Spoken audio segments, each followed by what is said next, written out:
So what's been happening over the last month? What's going down? Last month, so I've been quite active, to be fair. Physio. Yeah, mostly physio, but as well now because I'm in physio, I can focus a lot more on this. It's come at a good time because You know what? That's really interesting. Yeah. When I broke my leg, I had so much time where I couldn't move. Yeah. I was actually forced to find deals and do stuff. So yeah, but like today, if I was in training, I wouldn't be able to come today. yeah. So it's only because I'm in rehab where I could like negotiate with the physios and be like, can I get a day to come down here? So it's When like, are you next supposed to be on the pitch? on the pitch? Probably in about 2 weeks, maybe. Yeah. 2 weeks, start running and You've moving. recovered really well, man. Yeah, no, it's been good. Could I get a pen and paper as well so I can just like take notes as we go? So, talk to me about strategy and talk to me about how I can. Yeah, I've been back and forth a lot. Yeah. In my own head. You came to the crash course last month. Yeah, last month. And how was it? Oh, it was incredible. I really liked it. I feel like I've been there before because I've seen so many videos. Yes. Like I watched all the newbies finding deals.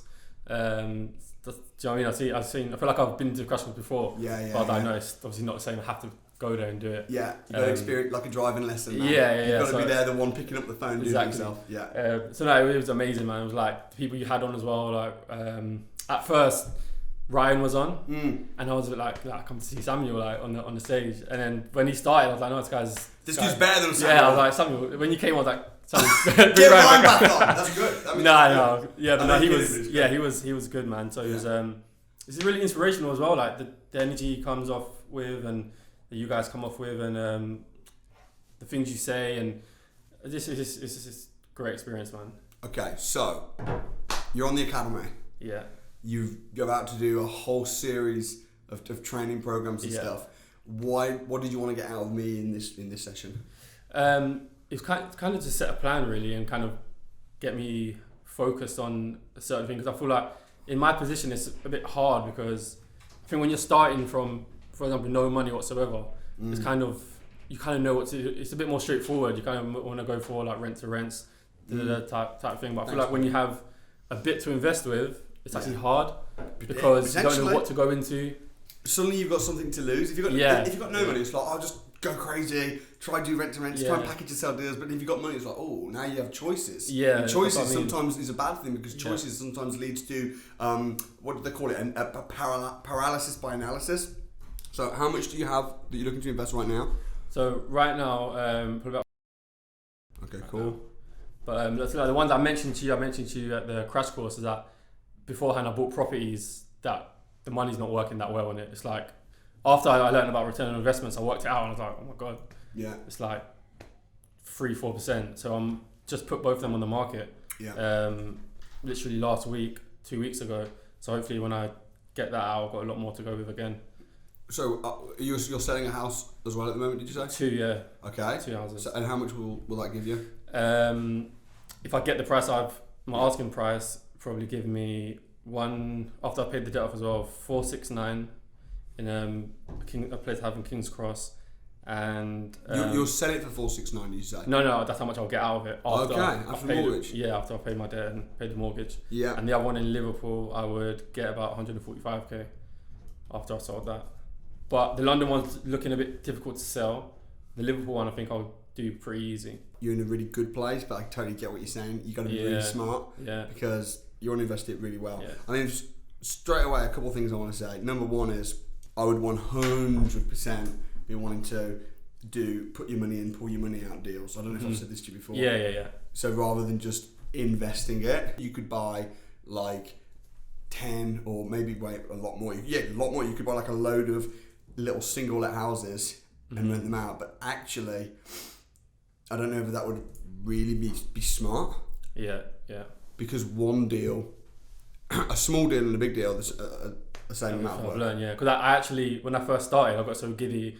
I put like 4 offers in on single let houses, on single family houses. Then I pulled out after I learned a little bit more. I was like, oh, okay, maybe that's not the best. Then I pulled out. Yeah. And then I spoke to you at the crash course. You said, look, probably just hold on a minute.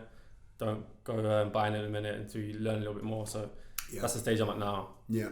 Okay. So what's the long-term goal then? So you've got a substantial amount of money to invest.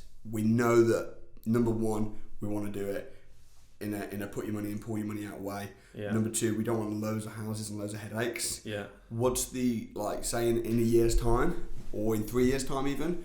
What's the long term? What's as a property investor? What's lifestyle look like? Because again, some people say, I don't want to be involved. I want it to be 100% passive. For me, it's purely an investment. Like, put my money in, do it, and then I just see a passive income. I don't want to actually be. But then other people are like, actually, you know what? I really see myself as running a property business. I want to have a team. I want to be in different. So I guess that's just one question. But like long term, what's the long term goal for you? What does life look like on the property side? I think the long-term goal is I do want to be really hands-on in property. Okay. So I do want to have my own teams. For now, I don't have the knowledge to manage them. So at the minute, I would get places and properties and have them managed, but be in the loop with everything so I can learn at the same time. Yeah. Because I do plan on having a full-on property business, and especially when I'm finished playing, I think I'll solely go into property. How's things going? Because we spoke about the property that you found. You know, the student accommodation deal. Yeah. What happened with that? Was my feedback helpful? Yeah, it was really helpful. So that's what it was. I wanted to go. That's what I wanted. I think that's what I want to do. Having my portfolio, a lot of apartment buildings, and I really want to do big deals. In terms of like investing, I'm quite fearless at times where I will just kind of do it. I kind of need. Fearless is good, but recklessness is bad. Yeah. And the biggest thing that you could do wrong, because you can lose money in property. Yeah. And you can, and I might have said this to you before, but your first deal that you do, you often, and I told you, remember I said, don't buy anything. Yeah. When we met last month at the crash course, I was like, literally, please do the training. Let's meet up. Yeah. Do not buy anything, which is contrary advice. Sometimes I'm like, take massive action, just go, because that's what some people need to hear. But with you've got money and you need to really play it right. Yeah. So I was like, don't buy anything, go through all the training, let's physically meet in person one-on-one. And I think what we talked about was that you do often make mistakes on your first deal. That's one, yeah. And if your first deal is in the millions, which it could be with leverage, if you use banks' money, which I know you will, and you make mistakes, that could be really bad. Yeah. Whereas if it's $100,000 house and make mistakes, it doesn't really matter so much. So the question is, do you start small and build up? I think probably not. I think you just get the training and support, and you do a big deal straight off, but just do it very carefully, risk assess every step of the way, and I think that's something we can talk about now, how to do that. And things like that. So okay, so long-term goal is, so I guess, like what does it look like? Do you have your own team? Are you running the business yourself? Are you like, what does, I want to really visualize. So I think, because I'll just say real quick, like everything we work backwards on. So it's kind of like, what's the end goal, and then we can then put a plan to get there. That's why this is really important. So I think for me it's like I really like. I think yours was on a big scale, in like training courses and things like that. But the way you do things, I really like. Yeah. How you have your own teams and you have people that know what you do, so they always bring new deals, and you have in your portfolio you have a big mixture of things. Don't you? You've got like a castle in one, you've got single lets. So I do kind of want a mixture of things, and just have the knowledge to just kind of do everything, be able to do everything. Yeah. So but I think my main thing, I would like to do big apartment buildings. I want that's where I'd want like the most of my income's coming from, because apartment buildings, good business model as well. Why apartment buildings? What's the attraction to apartment buildings? So I think it's what you said is, I think having an apartment building is maybe the same energy as having one house. So I think rather than having loads of houses scattered around, I could have a lot of houses just in one area. Yeah, and what we'll look to do as well is build apartment blocks.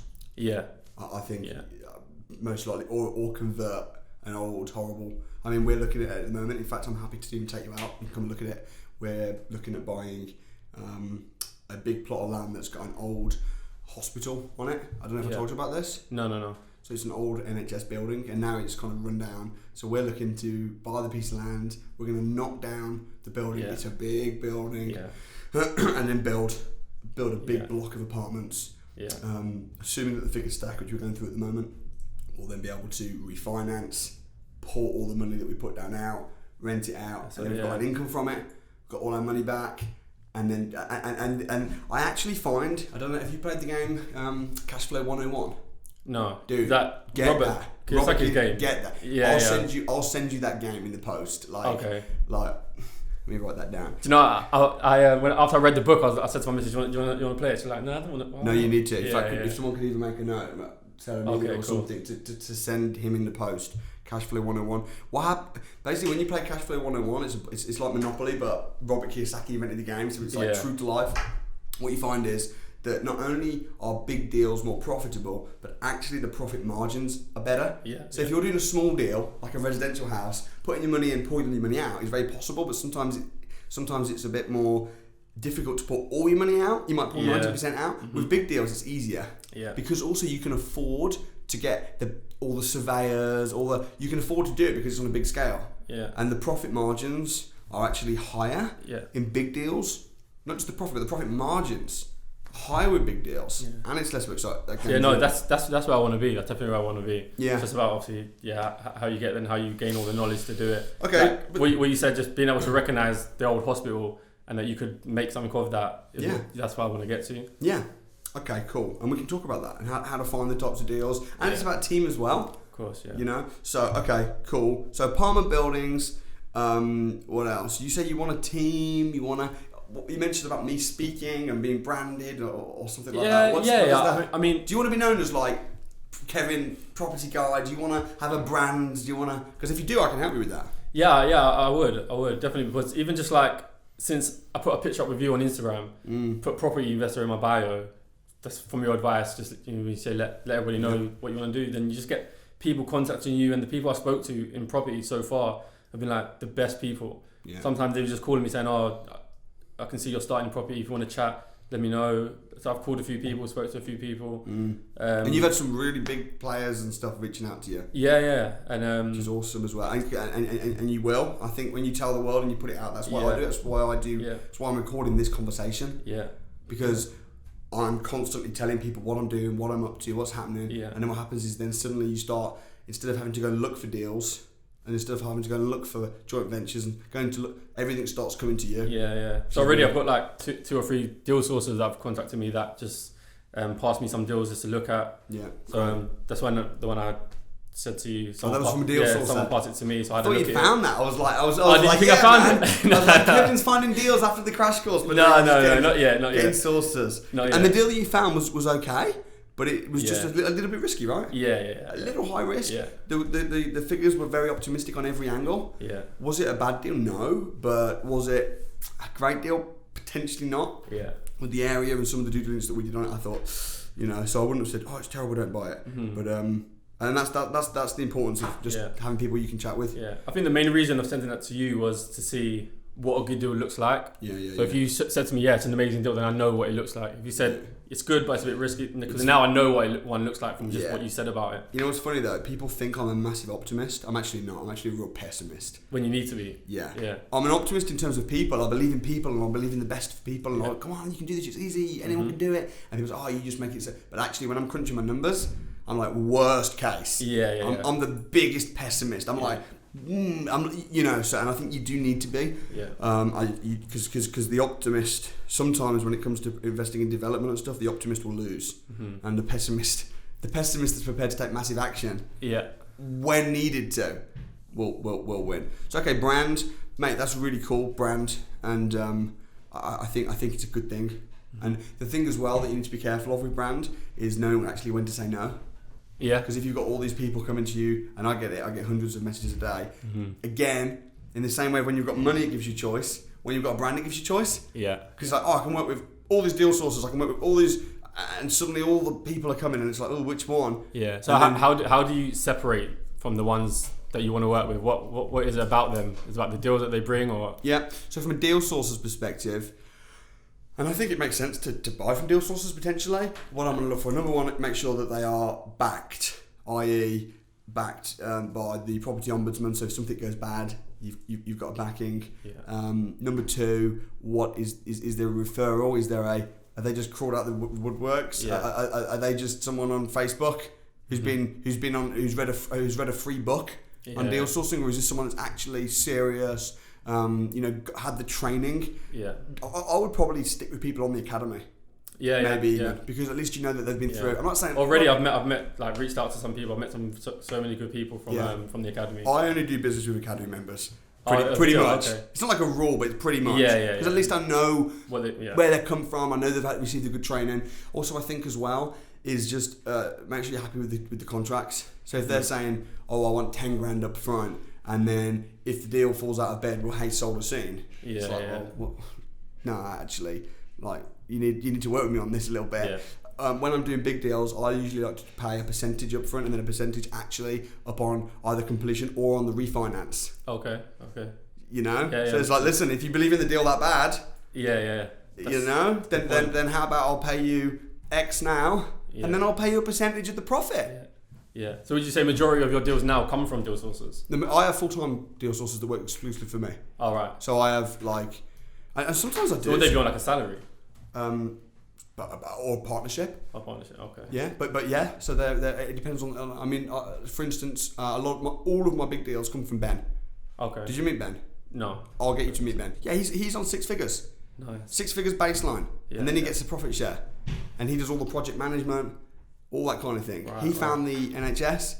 Okay. He's a chartered surveyor, cost manager. Really knows his stuff. Right. So could he do all this before you met him? Yeah, kind of. I mean, he's been in construction for 16 years. That's longer than I have. But then we've brought our skills together, so. Okay, cool. You want to meet him, right? That come together really well, didn't it? What's that? That come together really well. Meeting your wife, and she has a brother that. Yeah. Well, my wife's a surveyor. Okay. Yeah. So that's where I get my deals from. Nice. So and then he project manages it. If you want to meet Ben, I can make that happen. Yeah, definitely. In fact, what we should do, I will bring you. I'll let you come when I'm next on the road with Ben, viewing some potential deals and stuff. I'll bring you along. Yeah, no, that'll be amazing. Man. Yeah. And you'll probably get more out of that than even today. Yeah. Today's gonna be great, obviously, but different when you do it and coming out on the road. Yeah, come out on the road though. Yeah. And then and it might be that we can do some business. I'm always open. That'd be good. You know, or if not, you can just learn, see what we're doing. Yeah. And how do you cost manage this, and how do you know? Because ultimately, you've only got to know those 3 figures that we talk about. Number 1, purchase price. Number 2, development, and number 3, done up value. That's it. Mm-hmm. But it sounds easy, but it's really hard. Yeah. But if you can get those 3 figures, yeah, like that deal that you looked at, same sort of story. But yeah, and I think you need to be looking at stuff where you're pulling your money out, and that thing you showed me was just to put your money in, leave your money in. And yeah. Whereas you want to be putting your money in, and pulling your money out. Yeah. 100%. And the majority of them are ones where you have to do it up. Force the value up. Yeah. And how do you force the value up? By becoming more valuable. Yeah. And do you have a set team that does them up? Yep. One team. Yep. Goes everywhere. Yep. Well, pretty much. Ben heads it up. Yeah. But yeah, we have a team. So it's not necessarily the same team. So the castle is being project managed. My castle is being project managed by a team. Ben's overseeing that. Yeah. And then I've got my Lincoln project. We just built 6 houses from scratch. Nice. That had a project manager, but Ben oversees the project managers. Yeah. Okay, cool. Mm-hmm. So I think as well, that's one thing I need to think about doing as well, having a team that does that. Because I don't know anything about how to do up a house or how to do up a building.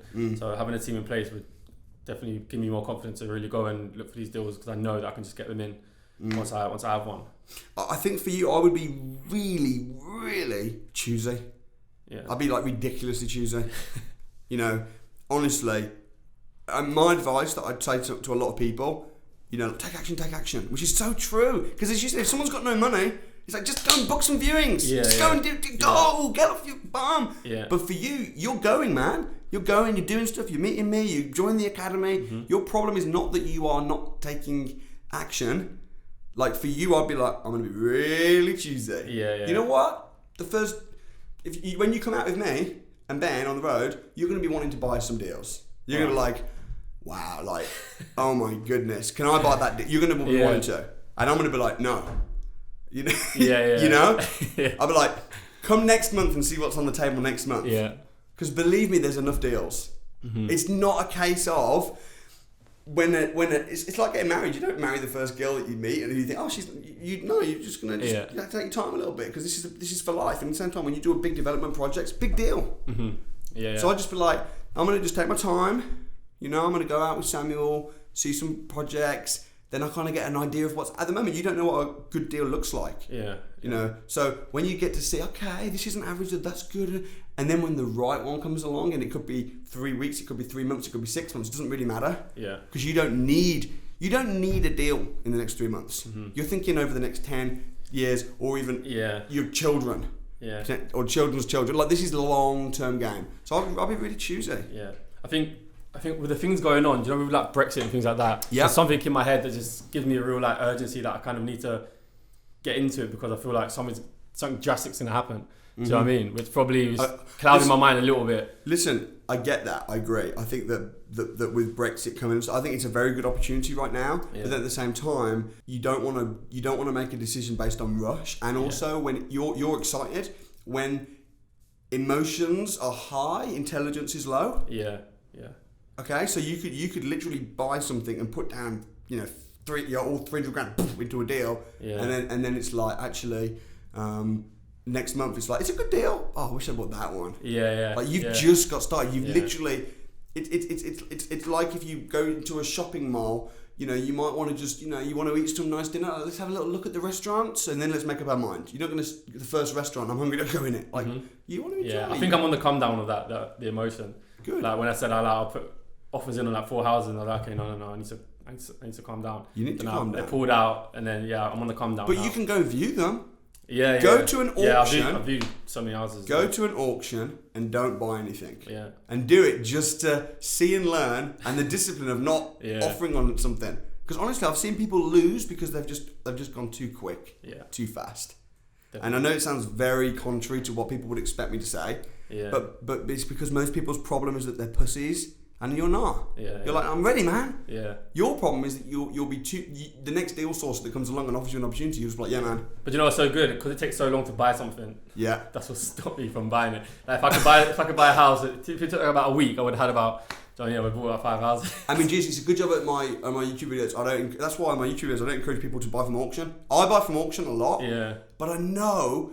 If I talk about buying from auction, what's going to happen is people that watch me on YouTube that aren't on the academy, don't come to the crash course, they're going to get excited.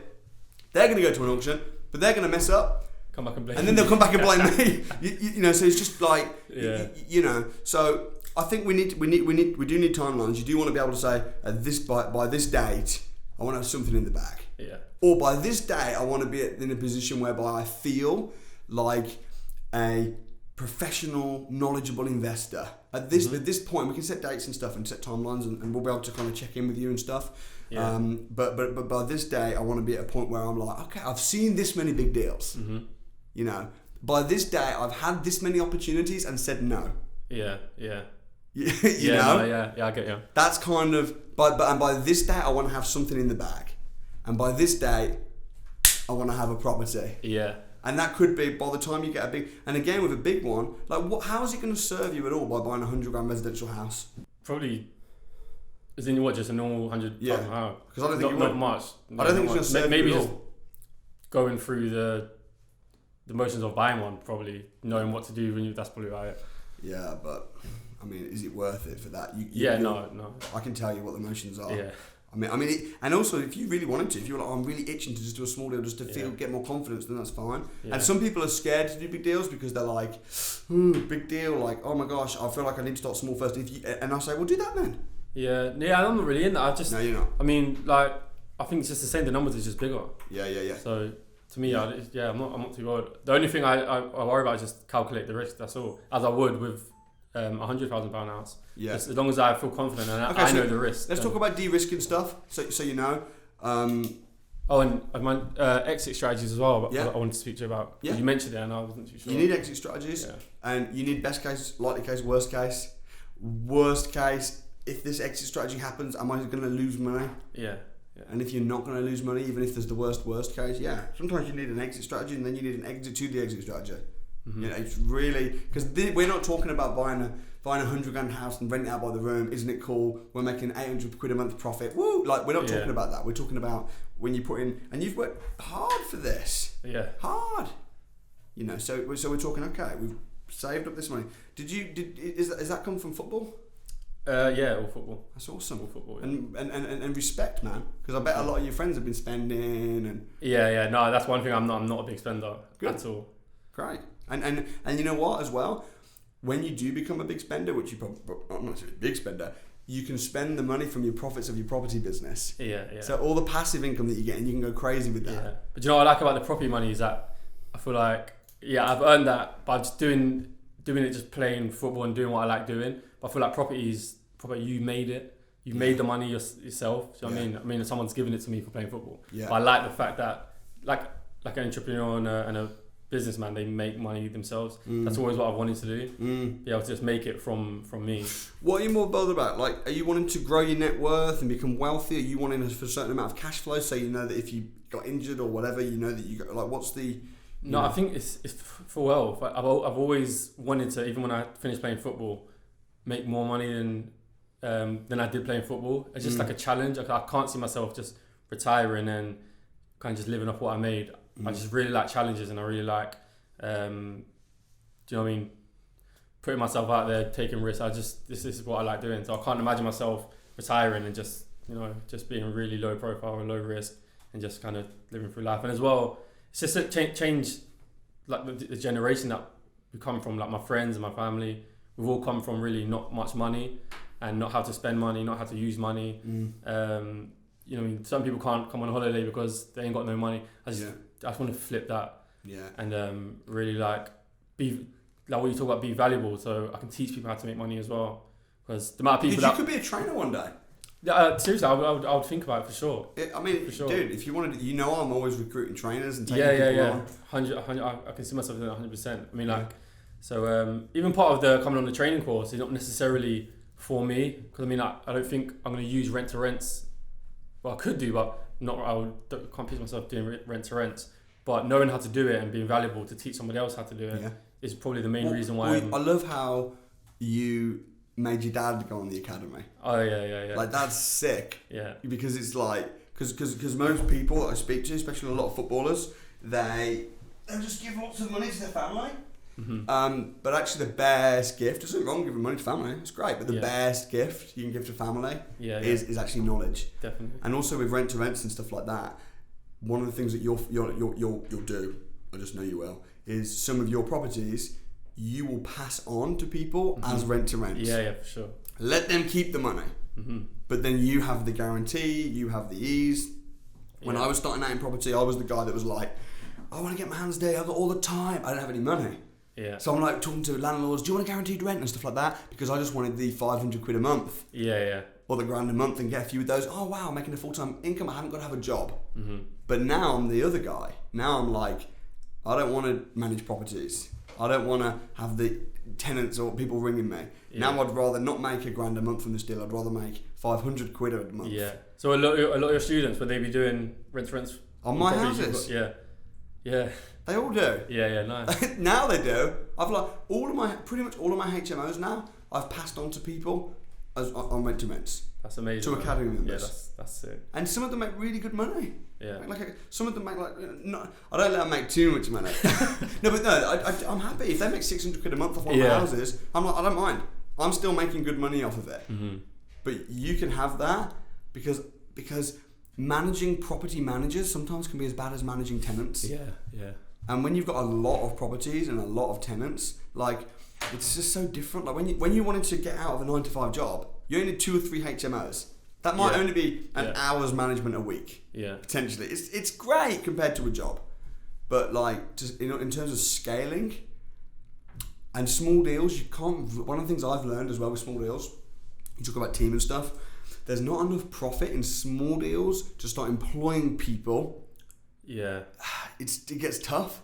Whereas, like, I can afford to pay someone £100,000 a year to help with the project management of development stuff that's in the £1 million. I can afford to do that, no problem. But I can't afford to pay a good person £100,000 a year to manage my HMOs. Yeah. Because then that's my profit gone. Do you know what I'm saying? Yeah. So what are the things that are gonna? What are the, like? I guess we look at the threats versus the opportunities, the things that could potentially mess you up this year? Like, what are the things, whether it be a case of, I don't know, you lose motivation, maybe, I can't really see that happening, but maybe you lose motivation, or you do a bad deal, or you're like, what are all the things, what are the things, the problems and concerns, questions, challenges that we can really kind of, you know, go through now to stop things messing up? And then we can I think the only thing is just not rushing. That's probably the only thing. Do you think that's good advice? Yeah. Did that resonate? Yeah, that's probably the only thing. That's what I've done since then. I've looked at a lot of stuff and I've been like, you know, if something really good comes along, then I might do it. But still, I probably would have sent it to you anyways. So, just not rushing. But now we're at that point now. So and you can send me anything, by the way. Yeah, if you want to send me any deals, you want me to look over it, or my team to look over it. Appreciate it. You know, we'll do that. And because I don't want, the last thing I want you to buy is to buy a lemon. Like, that would be so annoying, and it would make me look so bad. Imagine that. Like, you know, come on the crash course, join the academy, and then now, do you know what I mean? So I want to kind of almost protect you, as well as inspire you to take action, and inspire you to do well. I also want to protect you from failing. Of course, ultimately, everything you do, everything you buy is you. Of course. And I can only give you pointers and stuff, and give you, you know, my advice from my experience. Okay, so not rushing, we've totally got that. Is there anything else? Not really. So that's the only thing. Are you not rushing? Yeah. What about when you go back to football? Because of course, and I say this to all the football. You know, I work with a lot of footballers. Yeah. You probably know most of them. But what would you say when you've had the time off because you broke your leg, which is actually giving you an opportunity to do all this and to even come here? Yeah. A couple of weeks you can get back into football. What's going to happen in terms of like time? And I think you should focus mainly on the football. The football's the thing that's got us in this great situation now. Like, the football is 100% hands down the thing that I think you should be focusing on, and then the property is something you're doing on the side. Yeah, I think because maybe people don't know how much spare time footballers actually have. They all lie? They're like, maybe because they still want to answer the phone. They can never get to the crash courses. But then that's one thing. Traveling is difficult. Yeah. Because I'll maybe finish from training at 2 p.m. and then it's tough for me to get 2 days off. I think I'm flexible now because I can negotiate with the days I come in, because I don't have to train with the team and haven't got to prepare for a match.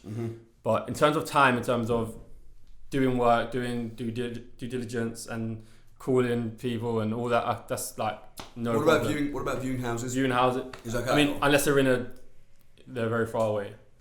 So think about it, I get home from training 2 p.m. For the rest of the day, I'm kind of free.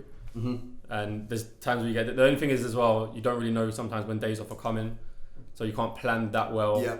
But in terms of work and education, things like that, it's like you've got so much time. So much time to build a business. Yeah. Yeah. Okay. So what are the things that you really need from me then, like today, in order for you to feel like, glad I came up to London, got a plan, like what do you need from me? I think just kind of putting my intentions out there to know what I'm looking to do. So so do you know, anyone else listening knows if they want to work together, I'm open to all of it. Yeah. So maybe just get a bit of exposure. You'll get bombarded. Yeah, that'll be good because I'm willing to work with literally. Do you know what I mean? That's great. Especially people from the academy. Yeah. So I think that, and then just having a real plan in place, so I know where to focus my energy on, because I've got a lot of energy for property right now. So I just need to know where to put my focus on, what to look for, where to look for. That's probably the majority of it. Okay, cool. So what I would probably say is, first thing is, I think you need to get in front of opportunities. I think you need to get in front of development opportunities. You need to be getting in front of, whether that be from, you know, sources, joint venture partners, friends, people on the academy. You should be getting out there. Yeah. So, and how often you do that, I guess it is in your control. Because the thing is, like, I was out yesterday looking at big deals in Liverpool.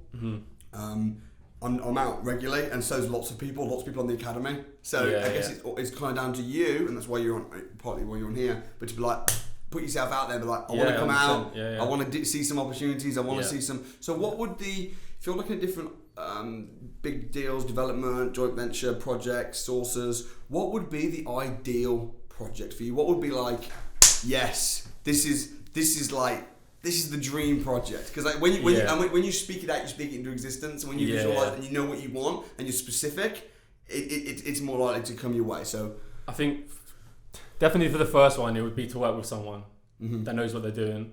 Like a joint venture format. Joint venture. So for example, I met up with so he was on here as well, Anthony Leville. Cool, good guy. Really good guy, man. Yeah. He took his time out to meet me and showed me his projects, and because I was interested in like development and apartment buildings, which he does. Yeah. So I spoke to him. So he like what he was saying inspired me as well. I was like, I love what he was doing. Yeah. But yeah, so he already had his project set. So he was like, at the minute he doesn't really have anything that probably I could get involved with. But yeah, working with someone like that who knows what they're doing and he can teach me as. I wish I'd brought Ben down today, you know, because he's where is he? Is he down in London? I don't know where he's at. But I'll call him. I'll call him before you go, and you chat with him on the phone. I've lost deals by putting myself out there too much though. Like I've had deals where I'm in the middle of doing something, and then I'll put it out there, and then people will then go and gazump me because I put it out too soon. All right. So, but then also I've made a lot more money from putting myself out there. Yeah. So I think again, when you put yourself out there, just do be mindful sometimes of just like, okay, you know, what could be the worst case of this. I mean, I just put everything out. I think that's a big thing for me, learning how to do a risk assessment. Yeah, that's what the main thing for me. Everything. Yeah. I mean with big projects, risk assessment, so it goes back, I know it sounds like I keep it really simple, to the 3 figures. So for instance, this so this land that we are looking at buying to build on, here's worst case. So here's an example of what can go really wrong. So you see a plot of land and you think, I can build on it. Obviously you need to get planning permission to build on it. And then you buy the land and you buy it for £1 million, and then you apply for planning permission and the planning permission's failed. And you're like, oh man, I can't, I've been declined. Yeah. And then you end up with a plot of land that you don't want, that you can't build on. So then you have to put the land back on. And then you realise it's actually really tough to sell. And it's just like, oh my goodness, what did I do? Yeah. Like that's worst case. Or you buy a piece of land, and then you get planning. Planning comes back fine, but then you realise that your estimation of how much it's going to cost to build is wrong. Yeah. You thought it was going to cost you £500,000 to build 6 houses. It's actually going to cost you £1 million. And then the end value, which was correct, but because you got the build wrong, you're now making no money. Yeah. And there's nothing more demoralising than working on a 12-month project and building a house for free. Horrible. Like a lot of energy goes into it. When you're building houses from scratch and you know you're going to make £1 million, then it's satisfying. When you're building 6 houses, it takes a year and you know you're going to make nothing. Very, very demoralising. Yeah. So that's a problem. But I don't want to give you promise. I want to give you solutions. What we do often is we'll buy a piece of land, but what we'll say is we'll buy it and we'll give you a deposit of 20 grand, but then we'll give you the rest in 6 months. Right. Okay? And in that 6 months we're going to get planning and this and that and the other. Yeah. Now that way, what's the new worst case? Well, the new worst case is that we can't get planning, and then we go, oh man, we can't get planning, we've lost the deal, we can't buy it, and we've lost our 20 grand. Yeah. So with my deals, every worst case is never going to cripple me. Every worst case is just going to hurt a little bit. Oh man, I lost 20 grand, no big deal. Yeah. Oh, I lost £1 million, big deal. Yeah. So that's called de-risking. Does that make sense? Yeah. So definitely. You buy the land, but you have a delayed completion or an option, and you put money down. Another way of de-risking a deal, this is something that we've done recently, that Ben's working on right now, is piece of land. Because this is another thing. Sometimes with big deals, cash flow can be a problem. Yeah. Because if you put all your cash into something and then you can have money, but if it's all tied up, you can go bankrupt. Literally. Literally, you can go bankrupt. If when you're playing with big stuff, if you don't forecast things properly. Yeah. So something that we always try and do is put down as little money as possible, if we can. So we'll say, okay, piece of land. There's a piece of land we're looking at the moment. Ben won't want me to talk about where it is or anything, okay? But all I'll say is it's in the Midlands. Okay. Okay, and I'll probably take you around, no problem anyway. Cool. So it's on for 2 million. The build is going to be in several millions, but the GDV, the end value, is really high. Yeah. We want the land for 2 million. However, what we're doing in this case is we're saying to the person that's selling the land, hey look, rather than giving you 2 million, okay, and you're kind of struggling to sell this land anyway because there's a few issues, we'll give you 2.2 million, but we'll pay you out of the profits. Right. Okay? Because they know they are selling the land resentfully because they know how much money they could make on it. But the reason they're selling it is because they haven't got the money. Yeah. And they can't get the money because they don't have the people. Yeah. They don't have the brand, the network, the power, the cash, which we have. We have the money. We have the brand. We can raise the money. So they're like, oh man, I wish I could build on it myself, but I haven't got the money. Okay, I'll put the money in. Let's do a joint venture. Do a joint venture with the owner. Yeah, I get you. That's de-risking. Because suddenly you're not putting 2 million into buying a piece of land and all the risks on you. You're saying to the owner, you're selling, you've already got the plan, right, let's do a joint venture. And I'll give you'll end up with more than 2 million. Yeah. But you just won't get it right now. Yeah. So really, you're only really paying it once you know it's successful and it's working. Everything's de-risked. Yeah. Everything's de-risked. If you're bridging, if you're getting bridging finance on something, you got to make sure that you know what the end value is. So and again, on big deals, you can afford to do this. So we will get, before we bought a piece of land in Lincoln, £330,000. Before we bought that, we already had a RICS valuer's report saying, once you've built the 6 houses, this will be the value, as long as you build it to this standard. So we already had it. We're not guessing. Yeah. You can't guess. You can't just be like, oh, I think the houses in this street. When you're doing these types of deals, so we already had the RICS value up front. Yeah. Then the build from the builders. You're working with builders. You're working with one person who's project managing the team. You've got a very clear, itemized breakdown of everything. You've got the contingency plans in place. You've got because there's always preparing the land is going to cost an extra $100,000. But building is much better than repairing. Yeah. So much more straightforward. Yeah. No, yeah, it makes sense. But I mean, like, when you can do all that and you're that experienced, then I mean, like, the risk doesn't feel as bad once you know what you're doing. Massively limit the risk. Yeah, you limit it. So there's always risk. Yeah. Massively, or make sure that the risk you're only playing with. Yeah. 20 and you know grand. What the risk is. Yeah, you're only playing with 20 grand. Yeah. You've only put 20 grand down. You've not put 2 million down. Yeah. Because then you're really exposed. Does that make sense? Yeah. Also as well, if you're buying to sell, actually, look, we've done this where we've bought property and the plan is to buy it and then to sell it off, the units off. But then the exit strategy is, well, what happens if we can't sell? Well, if we can't sell, then we can refinance. So why would some you want to sell, some you want to keep and rent? What would be the difference? Okay, so so the pros and cons, I guess, or the difference would be, if you're buying a property and the plan is to, I'll give you an example of what can go wrong, okay? Yeah. Let's say you're buying a property and you think, okay, I'm going to buy this property or this piece of land, I'm going to build some houses, I'll sell them off. That's the plan. And then you work out that if you sell them off at the correct prices, you'll make 500 grand. Whoopie-doo. But then when you come to sell them, you can't sell them because no one wants them. And you're like, man, you know the value of them, but you can't sell them. So you go, okay, I'll refinance them. But what you didn't work out was, actually, these properties are really bad buy-to-lets. You refinance them, the mortgage payments are so high, the rent won't even cover it. Right. Does that make sense? Yeah.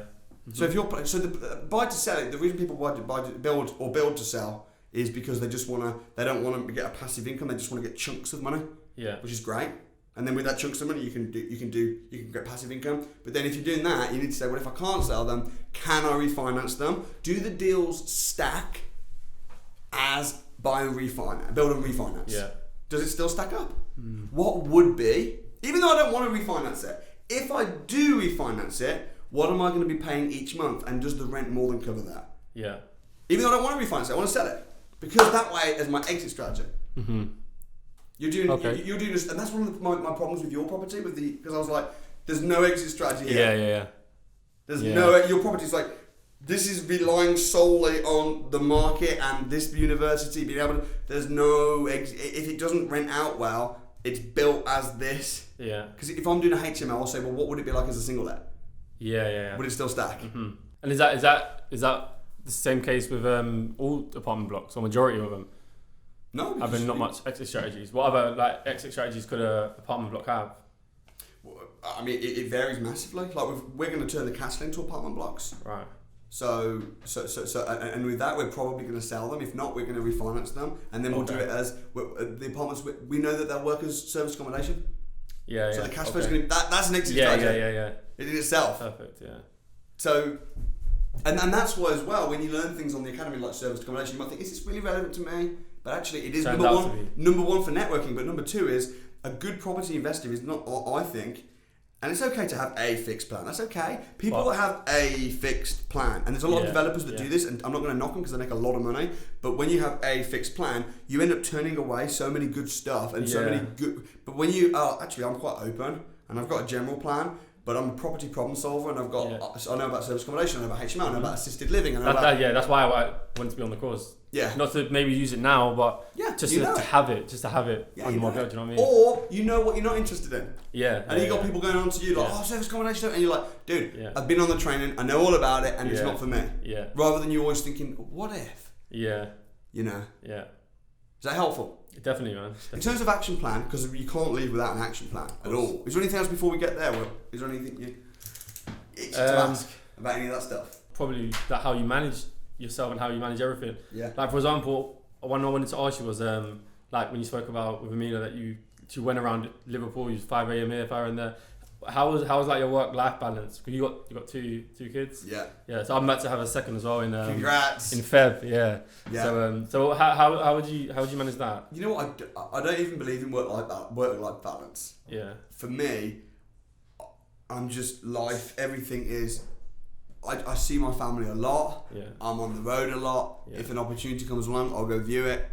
I've probably similar to in footballers. When you've got to train, you've got to play. You've got to play. You've got to train. Yeah. But then you also have a lot of downtime and days off and things. Yeah. It's just the same for me. Okay. So like the last few days, I've been working absolutely crazy. I've been like going to bed at 5 because I've been all over the country. I've been doing meetings. Then I've been getting upset. I've been like working on 2-3 hours sleep over the last few days. But then next week will probably be.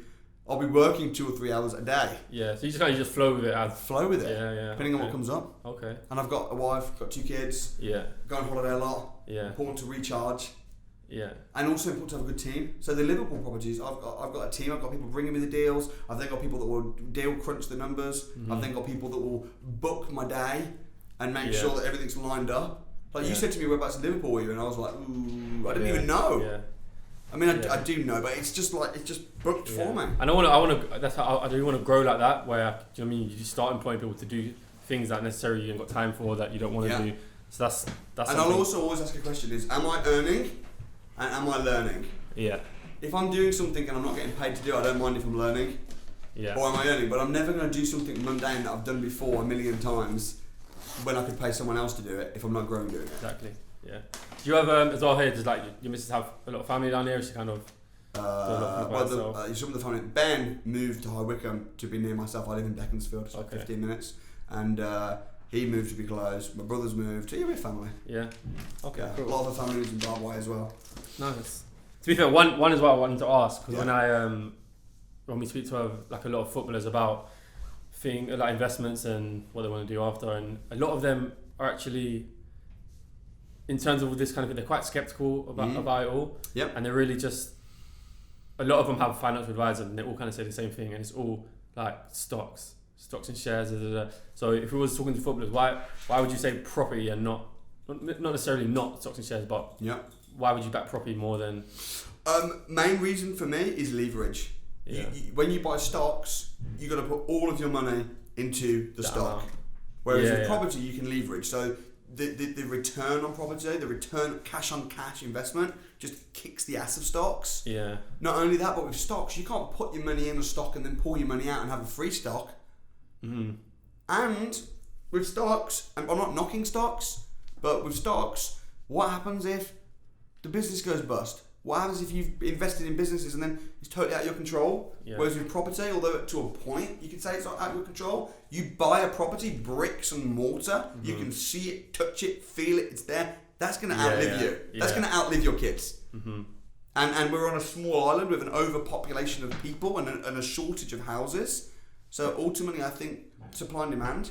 So for me, it's just like, I think financial advisors, again, have usually got an agenda and they're very cautious. Listen to them for sure, go and speak to them. But ultimately, how many people do you know that have got really rich from their financial advisor? And how much is their financial advisor worth? Why take advice from someone that's net worth is worth almost zero? Yeah. Like, that's one thing I've realised when I started learning everything was that, like I told you, I always had the goal of growing, not just maintaining or living off what I've already earned. And I just got the vibe with a lot of financial advisors that I spoke to is it's kind of really safe. Put your money in there and just kind of live off the 5% that you from what you've got. And I just feel like that's just not really what I want to do. And also you're not even in control in the sense of I'll just some things as something as important as this, which is your money, your life, your livelihood, looking after your family.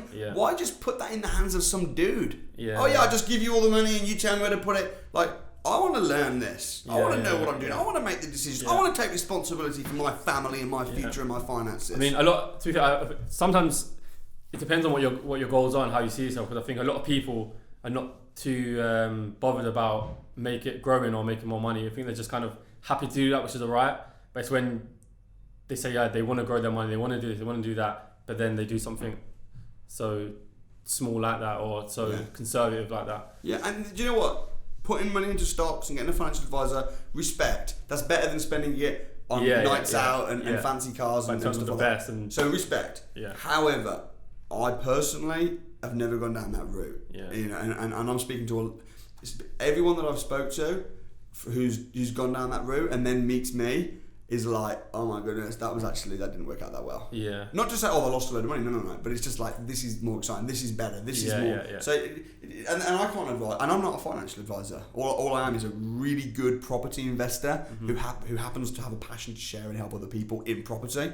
But I mean, it depends on your risk levels, on your. But for me, property just wins, and I go down. I have debates and stuff with people, and we talk about stocks or equity versus property, and I've never heard anybody win the argument when they're arguing for stocks. I just never, because I just think it's a weak argument. I mean, I can't remember who it was, but they made a good point that if you went to a bank, tried to get a loan to put into some stocks, you wouldn't get it. No, they won't. But they'll back you. A house. They'll back you to buy property. They'll back you. That's a good indicator there. Isn't it? Because they know what's going to happen. They know it. And property, you get paid twice. You get paid once in cash flow and once in capital appreciation. Whereas with a stock, what you're going to do is just sit on it and like, okay, you might get like a tiny little bit, but I mean, as I said, the main thing is leverage. The main thing is pull your money in, pull your money out. So that's my opinion. Nice. One as well. How do you always know? Well, because you're in it every day, but how do you always know about when the rules in property change? So, for example, do you know? I think you spoke a lot about to refinance. Sometimes you have to wait 6 months, and then you told everyone, "Oh no, now you can do it kind of straight away." How do you always know when? Okay, so several ways. Number one is I have regular meetings with my power team. So with my accountants, my solicitors, my property managers. So if the rules towards licensing and stuff is changing with properties, EPC certificates, my property management companies will tell me. If it's a tax law, my accountants will tell me. If it's so my team, I have regular meetings and check-ins. They're ahead of the game. They advise me and they tell me what's what. Secondly is I think because I am a kind of a public figure in this field, in this property space, I can't not know because people will ask my opinion on it. So people will be like, Samuel, what do you think of the new tax changes? And the rule might have only happened an hour ago, and maybe I don't even know. Maybe I've not had my meeting yet with my accountant. I'll be like, oh, what's that then? And then I'll check it out. So I just can't, because I'm so immersed in this field, in this space. For me, the changes, I just can't not know. And then thirdly is I have people in my team whose part, I won't say their whole job, but part of their job is researchers. So I have researchers that just study, they read the newspapers, and then they report to me who aren't even my power team. So I'm really ahead of the game, and not just ahead of the game, but I make predictions and I'm usually right. So like for instance, when the whole thing was going on about with Jeremy Corbyn, I said, guys, Jeremy Corbyn is not getting in. Labour's, and everyone's like, but how do you know that? You don't know for sure. I'm not going to have pointless arguments about what if this rule comes in. It's not going to come in. How do I know stuff. I'm in the meetings. I know stuff. So And I'm not being like arrogant or anything, and I'm not saying I'm always right on stuff, but I'm usually right. And I even said, the person who asked me the question, and I said this publicly, I said, if Labour get in, and they're all saying, oh, they've got a good chance, if Labour get in, tell me your favourite charity and I'll donate £10,000. Yeah. Because everyone likes to make predictions, but I'll like literally, look, Yeah. I'll put it out there, I'll put money on it. So I'm not going to worry about things that might happen or might not happen, because usually I have a pretty good radar for predicting what's going to happen, and a lot of that's based on history, and a lot of that's also based on I know it can't because it's not feasible. Yeah. Because most of the people that make up the rules are the same people that make money in property. Yeah. So I'm thinking, like, it's like when people say interest rates could suddenly go to 20%. It's like they're gonna go up, but they're not gonna, because it would bankrupt so many people. It would ruin the economy. So it's just not gonna happen. They're gonna go up a little bit, but you can just divert. You can just risk assess it. You can just fix the interest rates for 10 years. Yeah. Or you can just bitch about how they might go up and talk about what happened in the 80s. You know what I mean?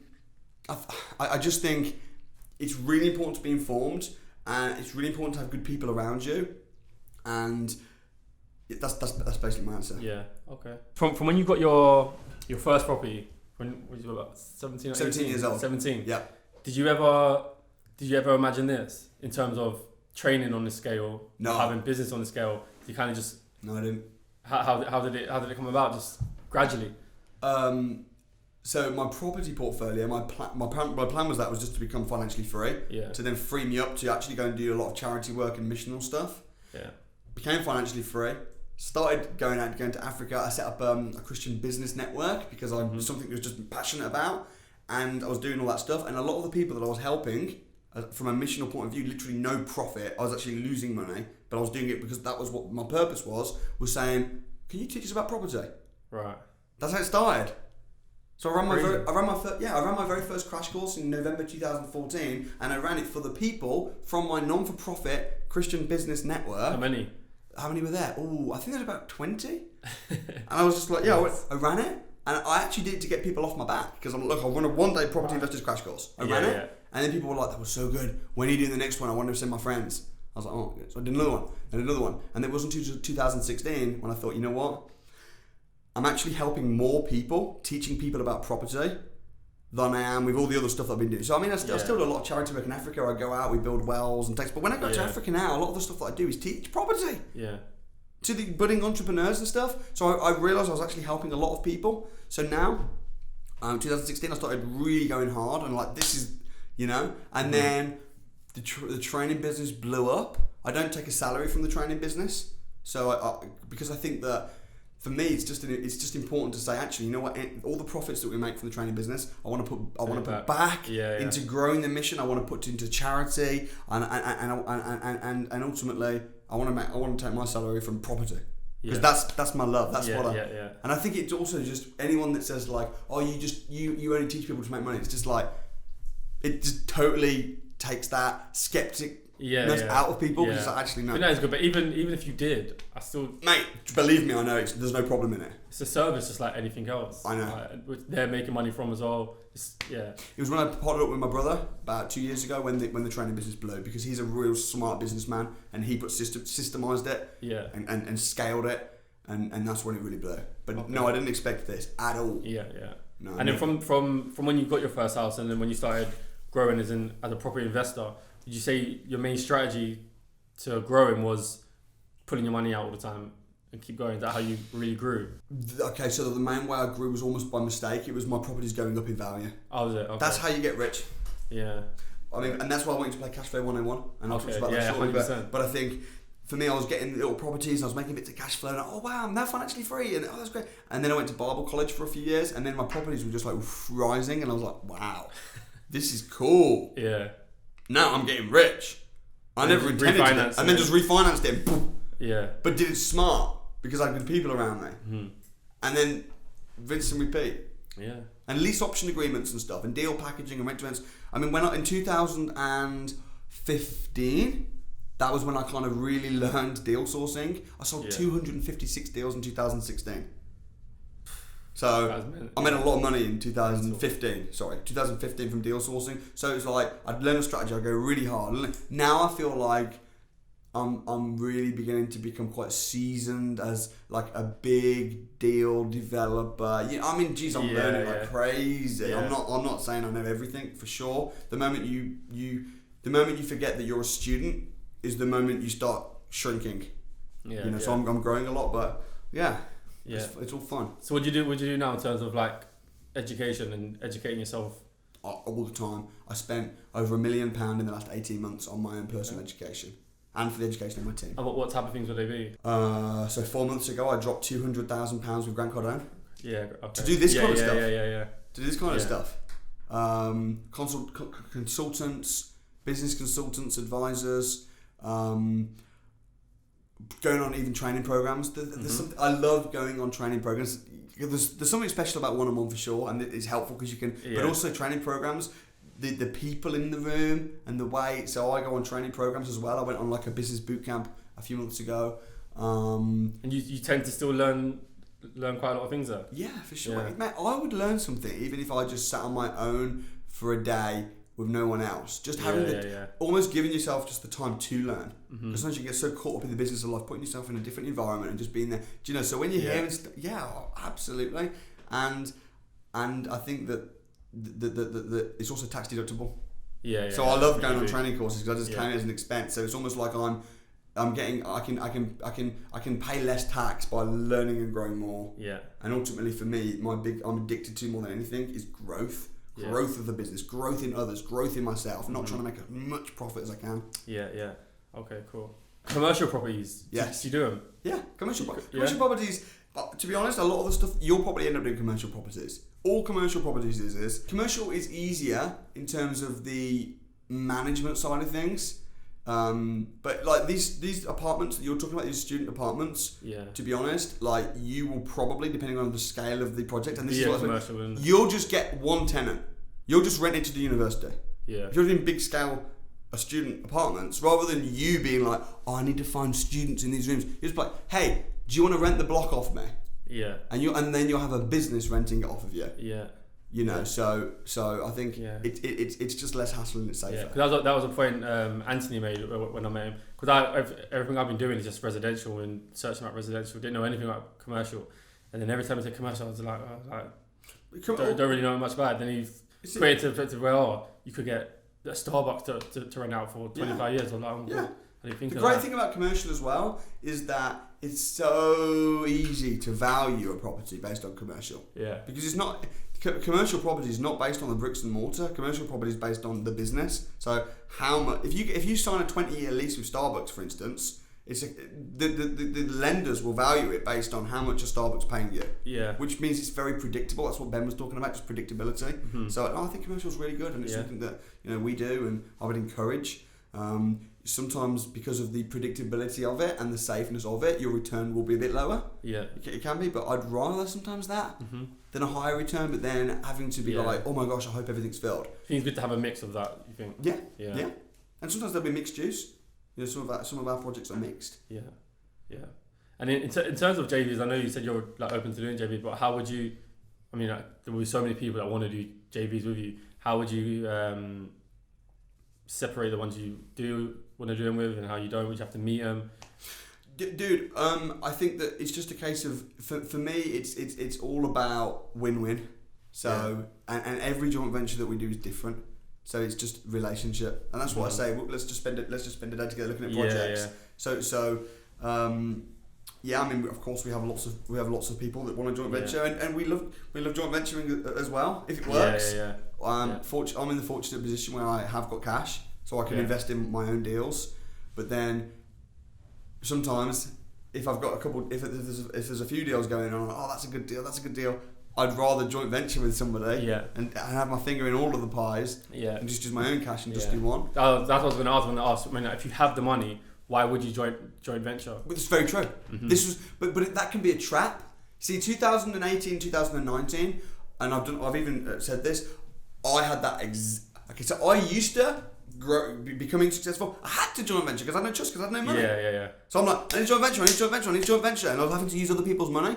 Then as I got wealthier and stuff, I'm like, actually, I can start doing my own money. Mm-hmm. And then in 2018, I thought, I don't even want other people's money. I don't want to give a percentage of the profit away. Yeah. And I got to the point where people were literally saying to me, Sam, I got £1 million, please can you invest it for me? And I'm like, no, I'm not. And I almost made a rule. And I got so anal like this that I was like, actually, not only do I not want your money, okay, but I want to give my money to other people. And I actually started bridging my money out. And I was like, in 2019, I gave over £1 million to people on the academy and stuff, just in cash. Yeah. And I'd have a charge on the property, but I'd see them looking at deals, and they're like, oh, I'm looking at finance this deal, I'm going to get bridging. And I'm like, they're about to pay 18% to a bridging company. You know what? Forget it. Have my money. Yeah. It's easy peasy. Yeah. And I was that cash rich, and I had, a few million in the bank. Mm-hmm. And I was just and then when I met Grant Cardone, he absolutely kicked my ass on this. And he was like, do you want to be a billionaire one day? I was like, yes. He said, it's never going to happen. Right. I was like, what? He was like, it's never going to happen because you've become lazy, because you're using all your own money. You need to scale, you need to leverage. That's what he does, isn't it? Yeah, it's exactly. Yeah. And he was like, the same thing that got you wealthy to begin with, where you were, because sometimes I feel like it's like a toothpaste tube. When you first get a thing of toothpaste, you just like, but then when you're really frugal with the last bit, and I feel like it's the same with money. When you've got a lot of money, it's easy to just be like, whatever. Yeah. But then actually, we've got to be good stewards. We've got to be frugal. We've got to be good with our money. We've got to be smart. So I kind of got to the point where I was just like, whatever, it's all good, But I feel like after Grant, now I'm like, actually no, I'd rather have 10 deals going on and leverage money and being part of it. Yeah. Because ultimately it's going to build my wealth more. And for me now, what I'm on a mission to do is build up, but also help people. And I think that me turning down joint venture, I know there was people coming from like China and celebrities and all people, Samuel, I want to invest with you. And I was like, I don't do that. And then they'd invest with someone else and it would go wrong.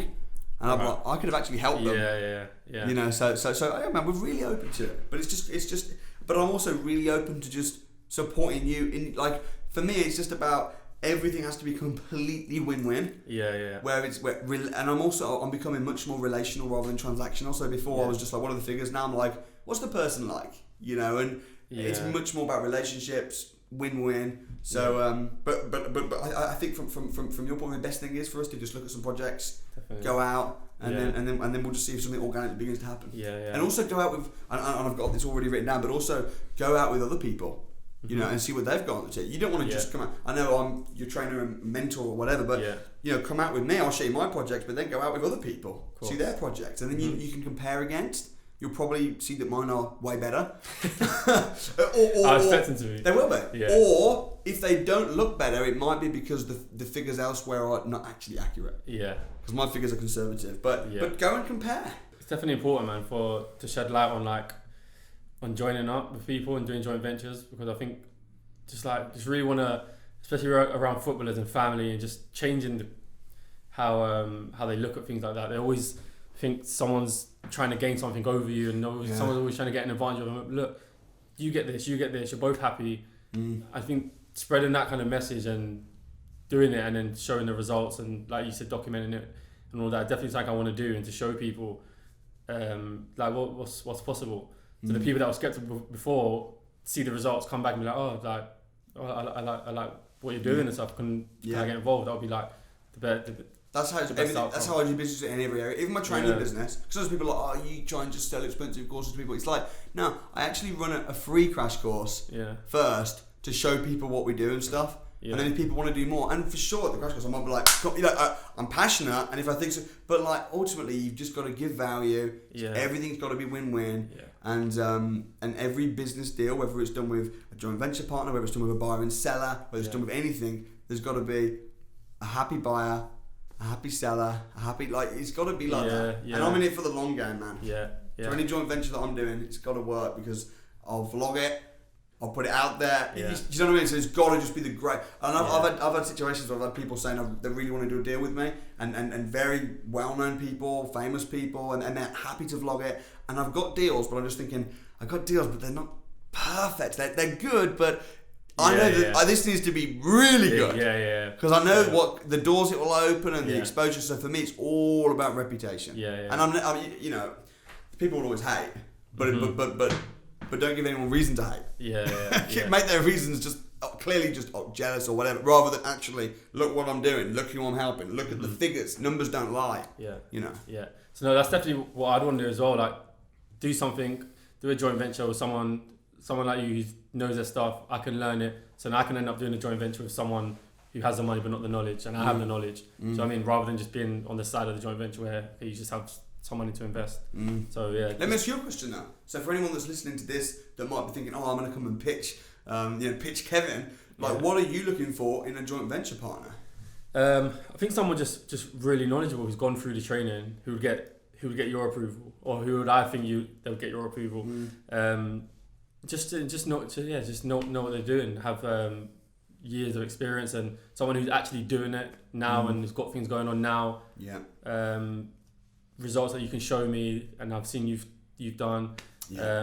And then just like-minded, really motivated, hungry and proactive. Yeah. Just to match me, because if we're doing a joint venture, I'm literally going to be speaking to you every single day. Yeah. What have you done? What's next? Oh, why did you do this? Why did you do that? Yeah. So you need to be able to do that. Yeah. And you need to be able to be involved also for your learning. Exactly. You know. So I think that's so important, and I think that there's a lot of people out there that have the knowledge and the network and the experience or whatever, but don't have loads of cash. Yeah. And that's kind of part of my message. You hear me at the crash course saying, you don't need loads of cash because there's lots of people with loads of cash. There's unlimited amount of money on the planet. You just need to be trustworthy, honest, knowledgeable, proven, endorsed maybe, branded. Don't worry about the lack of money. Get that stuff and then the money will come. I give people money all the time to do deals. Yeah. That's one thing as well, which I really want to push onto footballers as well, to show like before I did this is like a whole new world. Like, I didn't know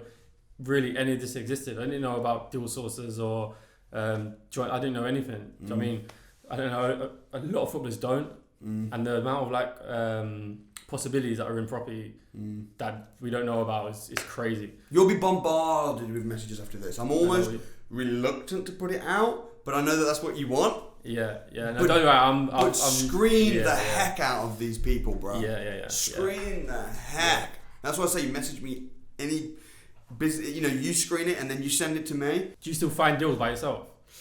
Are you on Rightmove much or? Oh yeah. All the time. Yeah, all the time. I check Rightmove probably every morning. Like when I get up, I would look on and just see what's around in my area, in different areas. If I've got any properties going on that were successful or running successfully, I want to see what's going on within half a mile. So I'm checking to see. So in terms of learning, or still you're looking for your own deals? Yeah, I am. Yeah. But then what I'll normally do, see, I'm in partnership with everybody. Yeah. I'm a collaborative person. I've got members of staff. I've got partners. So what I'll do is let's say if I go and Rightmove and I'm like, ooh, I'll then send it to someone. Yeah. I'll even send it to like my manager or my assistant, and I'll just be like, hey, can you check this out? Yeah. Do you think the deal what's on Rightmove compared to ones that you get from other people that are off market, tend to be better? Most of my big deals don't come from Rightmove, but I'm still on Rightmove every day. Yeah. But I'm also on Gumtree, I'm on Zoopla, I'm on Open Rent, I'm on like Craigslist, I'm on anywhere I can get. Like I'm every time I'm going past the newsagents, I'm like looking for. I'm just constantly like kind of on the lookout, like a dog looking for a bone. Me looking for my next deal, and I don't think I'll ever be able to stop that. Yeah. But that doesn't mean. But I don't do the whole thing on my own. I don't see the lead and then go view it on my own. Never. Yeah. There's always people involved. Yeah. I think I do want to improve on that, on finding deals myself. Yeah, but what you'll probably find is you'll be like finding something, but then rather than you going and then booking the thing and then you go looking and you'll see, well, that looks interesting, and then sending it to like other academy members even. Yeah, that would be perfect. You send it to other academy members that are 6 months ahead. Yeah. And just say like, oh, what do you think of this? And then they're like, oh no, that's no good because boom. You know, and so do that as well. Look for your own deals, send them around. Yeah. You don't want to become passive. You don't want to become so passive. It's just like, oh, I don't look for my deals. No, that's definitely that's when learning ends for me, when I start being passive. Yeah. But there's so much to it, because there's finding the lead, then there's doing the due diligence, then there's the buying process, then there's the risk assessing, which is the most important process, then there's the building and the overseeing and the project management, then there's the revaluation, the refinance, all the selling. There's a lot of stages, and I think that you should be as involved as possible in every stage. 100%, every stage, and down the line you'll be at a point, not probably, definitely, you're investing and you're putting money out and you want to scale, and then people will be coming to you. At the moment you're saying, I'm looking for deals, but soon you'll have so many deals coming out of your ears that you'll be saying, actually, you know what? I'm looking for some finance. Because now I could just use my own finance, but say you do a project, and we'll go over timescales before we end. But say you could do a project, it's successful. What you really want is you want them people to be saying to you, and this is what where I want to get you to. Right now, you're saying I got money, but I need deals, and I need deal sources, I need joint venture partners. Yeah. Great. You want to flip that round by getting so many deals and becoming so successful that people are saying to you, Can I just joint venture with you? Exactly. That's the end goal. Yeah. But by the time you get to that point, you'll already be very successful in property. Yeah. You'll be that person with the proven record. You'll be that person who I'm endorsing. I'm like, yeah, he's good. Yeah, he knows his shit, man. He's been out with me. Yeah. And people will be saying to me, oh, is Kevin good? I'm like, yeah. Yeah. Absolutely. You know? Definitely. And that's where I think as well in this business, greed is never a good thing. Like for me, I have people all the time that come to me and they say like, oh, is this person a good guy? I'm thinking of doing a joint venture with him. I'm not going to be like, what do you do with me? Or what do you do? It's just like, man, there's so much money. There's so many people sometimes even think, oh, I'm trying to sell and I'm trying to do it is he trying to I'm like, I'm just trying to make money actually. Yeah. And I'm just trying to see other people make money actually. And there's when you come from a position of so much abundance, people that have got desperation written on their forehead, they're desperate for the next deal. They're desperate. It's like actually they'll really turn people away. They'll turn the sellers away. They'll turn joint ventures away. They'll turn even builders. They're like, oh. But when you're like, you know what, I've done this before. I know my thing. Yeah. I'm good. Yeah. I'm branded. I got queues of people. I got a lot of money. I got a lot of deals. Actually, what happens is when you're in that abundance, more multiplies. More multiplies. That's what'll start happening to you. Yeah. Nice. And in terms of, so as a company, I've literally set up a property company when I probably ran a crash course time, so maybe 6 weeks or so. Yeah. So in terms of now, business-wise, it's very small. What steps now should I take to start growing it? To start growing the business? Start growing it, yeah. In terms of just like how you said, having people do certain things for you, and how would you grow it? Right now, you're learning so much. Everything you're doing, you're learning. I wouldn't be employing anybody. I wouldn't be, because you don't need to. Yeah. I think the focus for you now needs to be over the next 3 months. It needs to be seeing lots of opportunities, deals, going out on the road with me and 2 other people. Yeah. You've been out with Anthony, great. But go out with me, go out with a couple other people over the next few months, see opportunities. Look, the business is there ready. Yeah. Like the business is only going to grow when you get a property that makes money. Yeah. Do you know what I mean? So I wouldn't worry about trying to employ a team or trying to, because also you always want to be replacing yourself. So but before you can replace yourself, you've got to get good at something first. So when you start to get good at stuff, whether it might be finding deals, you're like, okay, I've done this before, now I'm good at this. Right now, I'll get someone to do it. But right now, you have not really done that much. So get good at it, and then start replacing people, systemizing things, and replacing yourself. Plan for you. Here's what I would say. Next 3 months. Here's what I think you should do in the next 3 months. Number 1, let's do a day together out on the road. And I'll leave you to chase that and make that happen, okay? 100%. You can chase Amelia, my manager. Ben, I'll give you his number as well. Cool. But let's do it. Let's go out on the road. I'm out quite regularly. 100%. And it will probably be closer to home as well. I won't be in London, I don't think. No, wherever. I love you actually. That's number 1. Number 2 is I'm going to send to you personally, and it's a friggin' expensive board game. It's the most expensive board game I've ever known. Like £70, isn't it? It's about 70 quid. It's like, Monopoly's like a tenner. But I'm going to send you a copy as a gift. Thank you. Cashflow 101. So if you just give myself, Amelia, or one of the team your address, I'll get that sent out to you. What's that? How many players is that normally? It can be 2. Me and my wife play it all the time, or it can be I think up to 6. There you go. Me and my dad will play it. Yeah, play with your dad. Talking to your dad, I know you want to get your dad to the point where he's making a few thousand a month through probably different strategies. Yeah. So just keep encouraging him. It's great to have you even here in the office in London. Respect, man. I really appreciate you, Kevin. It was great to have you with the crash course. I know when your dad got there for the first 5 minutes. What were you thinking in the first 5 minutes? I think I know what you're thinking. I think you're thinking, what on earth has my boy dragged me to? Yeah. What on earth is my boy? I'm quite open-minded. Yeah, you are, man. He's open-minded, closed-minded. He's coming. He'll definitely come. Yeah. I'll be watching you like a hawk, man. He's literally you change his mindset a lot. Yeah. From being there, 100%. Like now, he's on the phone calling agents and things like that. So it's brilliant. Good. And then literally on his first call, got close to securing a rent-to-rent. So did you? Yeah, he got closed on his first one. Listen, don't. The worst thing you can do is not ask for help when you get stuck. Yeah. That's it. Yeah. Because you will get stuck. Yeah. And everything, but when you get stuck, ask for help, whether that's my team and stuff, whether it's finding people on the academy that are like Anthony, for instance, Anthony Wilmot. People will help. So if you get stuck, get to the training. And I'm cheering you on, man. I can't wait to see you succeed. And it's satisfying to see family members doing it. It's soon, isn't it? It's what? 22nd this month. And you come in, you start the training on the academy, so it's going to be sick. So that's cool. So I think in the next 3 months we get your dad through the training, because you can literally do all the training in 3 months if you've got the time. Well, he will. And I know you're going to come as and when you can. I get it. Cash Flow 101 I'll send you. Go out for a day with me. And go out for a day with at least 2 other people that are experienced, that are on the academy, that've got a good track record. I can even I'll maybe do a post. You can do a post on the academy pages. I'll hook you up with some people, and then fourthly, last thing is just go through with a tooth comb and be very, very diligently and careful. I'll put this out and you just go through it. You'll probably have a lot of messages, which is a good thing. I know you wanted that. But that's just part of the activity of the next 3 months as well. See what opportunities you get, but just be very careful. Because everyone's out to make a quick buck. Everyone just wants to make a quick buck. Oh, say what do? Give me $5,000. It's just like, well, hold on. What's the 3-year plan? I think that's over the next 3 months. That sounds Could good. you do that over 3 months? Definitely. I think between 3 and 6 months, so i.e. from the spring towards the summer, I think we need to be getting a deal in the bag. That should be the plan. Because that's fast still. That's fast. That's under a year, really. And it might be that it happens quicker than that. It might be that it happens a bit longer than that. But I think that should be the general. So by the summer, you should have a deal.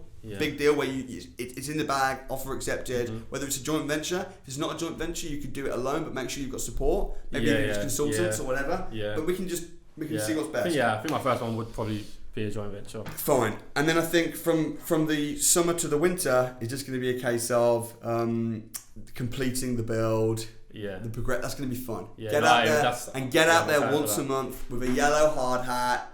See the progression, be learning like crazy, and the deal needs to be an all your money in and all your money out, leaving you with a passive income. Perfect. Is that a good plan? That sounds good. Exciting.